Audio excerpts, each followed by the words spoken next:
റെക്കോർഡുകളെ തേടി പോവുകയല്ല, റെക്കോർഡുകൾ തേടി വരികയാണ്. ഞാൻ ആരെ പറ്റിയാണ്, എന്തിനെ പറ്റിയാണ്, എന്താണ് പറയുന്നതെന്ന് നിങ്ങൾക്ക് എല്ലാവർക്കും മനസ്സിലായി കഴിഞ്ഞിരിക്കും. അതെ, ക്രിസ്ത്യാനോ റൊണാൾഡോ യൂട്യൂബിൽ 50 മില്യൺ സബ്സ്ക്രൈബേഴ്സ് നേടിയിരിക്കുകയാണ്. അതും വെറും 7 ദിവസത്തിനുള്ളിൽ. എന്താണ് അല്ലേ? നമ്മൾ യൂട്യൂബിലൊക്കെ പല വീഡിയോസ് കണ്ടിട്ടുണ്ടാവും. യൂട്യൂബ് ബാൻ ചെയ്ത ഒരാളേ ഉള്ളൂ, അത് ക്രിസ്ത്യാനോ റൊണാൾഡോ ആണ്. അതായത് യൂട്യൂബിൽ അദ്ദേഹം അക്കൗണ്ട് തുടങ്ങി കഴിഞ്ഞ് കഴിഞ്ഞാൽ യൂട്യൂബ് ആടി ഉലയും എന്നൊക്കെ പറഞ്ഞില്ലേ, അതൊക്കെ ഇപ്പൊ സത്യമായിക്കൊണ്ടിരിക്കുകയാണ്. മീൻസ് യൂട്യൂബ് ഇപ്പം അത്രയും വലിയൊരു സെർവർ സെറ്റപ്പിലേക്കൊക്കെ ഇതായതിനു ശേഷമായിരിക്കും ക്രിസ്ത്യാനോ റൊണാൾഡോ യൂട്യൂബ് ചാനൽ എന്ന് പറയുന്ന ആ ഒരു സംവിധാനത്തിലേക്ക് കടന്നു വന്നിട്ടുണ്ടായിരുന്നത്. നമ്മൾ കണ്ടാണ് ഫസ്റ്റ് ഡേ തന്നെ അദ്ദേഹത്തിന് ഗോൾഡ് പ്ലേ ബട്ടൺ അദ്ദേഹത്തിന്റെ വീട്ടിൽ കിട്ടിയിരിക്കുകയാണ്. സോ എന്തായാലും ആ ഒരു ടൈപ്പും കാര്യങ്ങളൊക്കെ ഉണ്ടാവുമായിരിക്കും. പക്ഷേ അത് ആ പറഞ്ഞ പോലെ തന്നെയാണ്. ഇപ്പം ചാനൽ തുടങ്ങി 7 ദിവസത്തിനുള്ളിലാണ് ക്രിസ്ത്യാനോ റൊണാൾഡോയുടെ ചാനൽ 50 അതായത് 50 മില്യൺ സബ്സ്ക്രൈബേഴ്സ് എന്ന് പറയുന്ന ആ ഒരു വലിയ നേട്ടത്തിലേക്ക് എത്തിയിരിക്കുന്നത്. സോ എപ്പോഴും അതായത് ഞാൻ വീഡിയോയുടെ തുടക്കത്തിൽ പറഞ്ഞ പോലെ തന്നെ ക്രിസ്ത്യാനോ റൊണാൾഡോ ഇനിയിപ്പോൾ റെക്കോർഡുകളൊക്കെ തേടി ഈ മറികടക്കുന്ന പോലെയല്ല. അദ്ദേഹം അതായത് റെക്കോർഡുകളാണ് അദ്ദേഹത്തിന് മുന്നിൽ ഇങ്ങനെ കടപുഴുകി വീണുകൊണ്ടിരിക്കുന്നത്. സോ ഏകദേശം വലിയൊരു എമൗണ്ട് ഓഫ് ആ ഒരു വ്യൂവർഷിപ്പ് കൗണ്ട് അദ്ദേഹത്തിന്റെ ചാനൽ വന്നിട്ടുണ്ട്. ഞാനിപ്പോൾ ഈ ഒരു ന്യൂസ് വായിച്ച സമയത്ത്, അതായത് ഈ ക്രിസ്ത്യാനോ റൊണാൾഡോ 50 മില്യൺ അടിച്ചു എന്ന് പറഞ്ഞാൽ ആ ഒരു ന്യൂസ് വായിച്ച സമയത്ത് അദ്ദേഹത്തിന്റെ ചാനലിന്റെ വ്യൂ കൗണ്ട് ഞാൻ ജസ്റ്റ് ഒന്ന് പറയാം. ഇത് ഓരോ നിമിഷവും ഇങ്ങനെ മാറിക്കൊണ്ടിരിക്കുന്ന ഒരു വ്യൂ കൗണ്ടാണ്.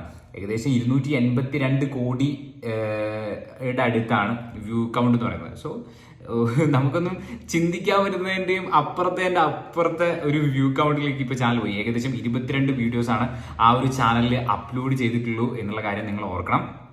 അതുപോലെ തന്നെ ക്രിസ്ത്യാനോ റൊണാൾഡോയെ സംബന്ധിച്ചിടത്തോളം ഇന്നലത്തെ ദിവസം അടിപൊളിയായിരുന്നു. അൽ നസറിന് വേണ്ടിയിട്ട് ആ ഒരു ഗോൾ നേടിയത്, ഫ്രീ കിക്ക് ഗോൾ നേടിയത്. ഏകദേശം 899 ഗോളുകൾ നേടിയിരിക്കുകയാണ്. ഇനി ഒരു ഗോളും കൂടി അടിച്ചാൽ 900 ഗോൾ എന്ന് പറയുന്ന ആ ഒരു നേട്ടത്തിലേക്ക് എത്തും. സോ അതാ പറഞ്ഞേ, പുള്ളിക്ക് 39 വയസ്സായി.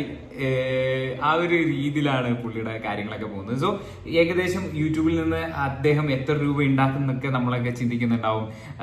സോ യൂട്യൂബിന്റെ ഒരു അൽഗോരിതം ബേസ് അല്ലെങ്കിൽ യൂട്യൂബിന്റെ ഒരു റവന്യൂ ബേസ് നമ്മളെ ഇന്ത്യക്കാരെ സംബന്ധിച്ചിടത്തോളം തന്നെ ഇന്ത്യയിൽ റവന്യൂ ഷെയറിങ് കുറവാണ്. സോ പുറത്തേക്ക് പോകുമ്പോൾ റവന്യൂ ഷെയറിങ് കൂടുതലായിരിക്കും, ഡോളറിന്റെ കണക്കിൽ കൂടുതലായിരിക്കും. സോ ഒരു അപ്രോക്സിമേറ്റ്ലി ഒരു 1000 വ്യൂസിന് ഒരു $6 എന്നൊക്കെയുള്ള രീതിയിൽ നമ്മൾ കണക്കൂട്ടാണ്. ഇത് അപ്രോക്സിമേറ്റ് ആണ്, ഇത് കൂടാം കുറയാം അങ്ങനെയൊക്കെയാണ്. പക്ഷെ അവിടുത്തെ ഒരു കണക്കൊക്കെ വെച്ചിട്ട് ഒരു $6 മിനിമം നമ്മൾ കൂട്ടാം 1000 വ്യൂസിന്. അപ്പം തന്നെ നിങ്ങൾ ആലോചിച്ച് നോക്ക്, 282 കോടിയാണ് ഞാൻ പറഞ്ഞത്. സോ അത്രത്തോളം ആ ഒരു റവന്യൂ ഷെയറിങ് കാര്യങ്ങളും വരും. പിന്നെ ഒബ്വിയസ്ലി അദ്ദേഹത്തിന് ഈ റവന്യൂ അതിൻ്റെ ഒന്നും ആവശ്യമില്ല. പക്ഷെ എന്നാലും അദ്ദേഹത്തിന്റെ ആ ഒരു റിട്ടയർമെന്റ് കാലഘട്ടത്തോട് അടുക്കുകയാണ്. സോ ഏതൊരു ഇന്റർവ്യൂവിലും കാര്യങ്ങളിലൊക്കെ ക്രിസ്ത്യാനോ റൊണാൾഡോവിനോട് ഇനി കോച്ചായിട്ട് ഫുട്ബോളിൽ തുടരുമോ എന്നൊക്കെ ചോദിച്ച സമയത്ത് ഇല്ല, ഞാൻ എൻ്റെ ഫ്യൂച്ചറിന്റെ വേറെ സെറ്റപ്പ് ഇങ്ങനെ കെട്ടിപ്പടുത്തുകൊണ്ടിരിക്കുകയാണെന്നാണ് അദ്ദേഹം പറഞ്ഞത്. സോ പുള്ളി മീൻസ് ആ കോച്ചാവാൻ ഇപ്പൊ ഉദ്ദേശമില്ല എന്നുള്ള രീതിയിലാണ് ആ ഒരു ഇന്റർവ്യൂവിൽ പറഞ്ഞിട്ടുണ്ടായിരുന്നത്. പിന്നെ അതുപോലെ തന്നെ അദ്ദേഹത്തിന്റെ വീഡിയോ കണ്ടില്ല നിങ്ങൾക്ക്, എന്താല്ലേ എനിക്ക് വയ്യ. സോ ഇൻസ്റ്റാഗ്രാമിൽ നോക്കുകയാണെങ്കിൽ ഇൻസ്റ്റാഗ്രാമിൽ മോസ്റ്റ് ഫോളോവേഡ് ഒരു സ്റ്റാർ തന്നെയാണ് ക്രിസ്ത്യാനോ റൊണാൾഡോ എന്ന് പറയുന്നത്. എല്ലാവർക്കും, അതായത് ഇപ്പം ശരി, ഒരു താരത്തിനെ ഇങ്ങനെ ഇഷ്ടപ്പെടണം എന്ന് പറഞ്ഞു കഴിഞ്ഞാൽ അത് ഭയങ്കര റെയറായിട്ട് മാത്രം പലർക്കും കിട്ടുന്നത്. ഇപ്പം മെസ്സി, റൊണാൾഡോ ഇവരെ പോലുള്ള ഒരു താരങ്ങൾക്ക് കിട്ടുന്ന ഒരു സംഭവം, ഒരു മാസിക സംഭവം, അത് അത്ഭുതപ്പെടുത്തുന്ന സംഭവം അല്ലേ ഇവരെ. അതായത് അത്രത്തോളം ആൾക്കാർ ഇവരെ ഫോളോ ചെയ്യുന്നു, ഇവരുടെ ആ ഒരു കാര്യങ്ങളൊക്കെ അറിയാൻ ആഗ്രഹിക്കുന്നു എന്നൊക്കെ ഉള്ള സംഭവങ്ങൾ. അതൊക്കെ വളരെ ചുരുക്കം, വളരെ മൈന്യൂട്ട്. ഇപ്പം ചിലപ്പം നമ്മൾ അച്ചീവ്മെന്റ്സ് വെച്ച് നമ്മൾ നല്ല ഒരു ഫുട്ബോൾ പ്ലെയർ ആയിരിക്കാം, നമുക്ക് കുറെ ഗോളുകളും കാര്യങ്ങളൊക്കെ ഉണ്ടാവും. പക്ഷെ ആ അച്ചീവ്മെന്റ്സ് വെച്ചിട്ട് ഇത്രത്തോളം പ്രസിദ്ധമാകുന്നത് ചിലപ്പോൾ സംശയമാണ്. മീൻസ് അതായത് ഇത്രത്തോളം ആൾക്കാരിലേക്ക് എത്തുമോ അങ്ങനത്തെ ഒരു സംഭവം. പക്ഷേ ഇത് അച്ചീവ്മെന്റ്സ് മാത്രമല്ല, അദ്ദേഹത്തിന്റെ ഫാഷൻ ആയാലും എല്ലാത്തിനായാലും അദ്ദേഹത്തിന് ഫോളോ ചെയ്യാൻ ഒരുപാട് ആളുകൾ ഉണ്ട് എന്നുള്ളത് തന്നെയാണ് ഇത് വ്യക്തമാക്കുന്നത്. അപ്പം ഒരുപാട് സന്തോഷം. ഞാൻ ഒബ്വിയസ്ലി നിങ്ങൾ ഇപ്പോൾ വീഡിയോ കാണുമ്പോൾ എനിക്കറിയാം, എൻ്റെ പഴയ വീഡിയോ കണ്ടവർക്കൊക്കെ അറിയാം, എൻ്റെ ബാക്ക്ഗ്രൗണ്ടിൽ ഒരു ക്രിസ്ത്യാനോ റൊണാൾഡോ ഇതിപ്പോൾ പെയിന്റ് അടിച്ചുകൊണ്ട് ആ ഒരു സംഭവമൊക്കെ പോയതാണ്. ഞാൻ ഭയങ്കര കടുത്ത ഒരു ക്രിസ്ത്യാനോ റൊണാൾഡോ ആരാധകനാണ്. സോ അതായത് ഞാനും പറയുന്നത് അതാണ്, എന്തുകൊണ്ടാണ് ഈ മനുഷ്യനെ ഞാൻ ഇത്രത്തോളം ഇഷ്ടപ്പെട്ടത് എന്നുള്ളത് എനിക്ക് ഇപ്പോഴും അറിയാത്തൊരു കാര്യമാണ്.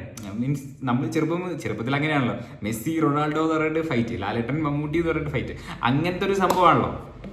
സോ എന്തായാലും ക്രിസ്ത്യാനോ റൊണാൾഡോ 50 മില്യൺ അടിച്ചിരിക്കുകയാണ്.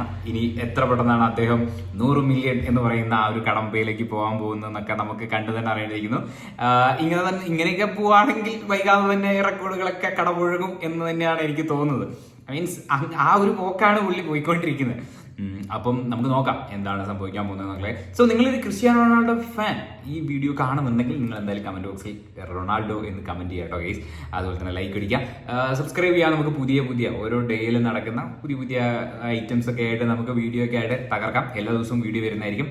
അപ്പോൾ എല്ലാ ദിവസവും വീഡിയോ വരും. കൃത്യ ഒരു ടൈം ഞാൻ പറയുന്നില്ല, എല്ലാ ദിവസവും വീഡിയോ വരുന്നതായിരിക്കും. അപ്പം ബൈ ഗൈസ്, പുതിയൊരു വീഡിയോ ആയിട്ട് വീണ്ടും കാണുന്നതായിരിക്കും. ബൈ.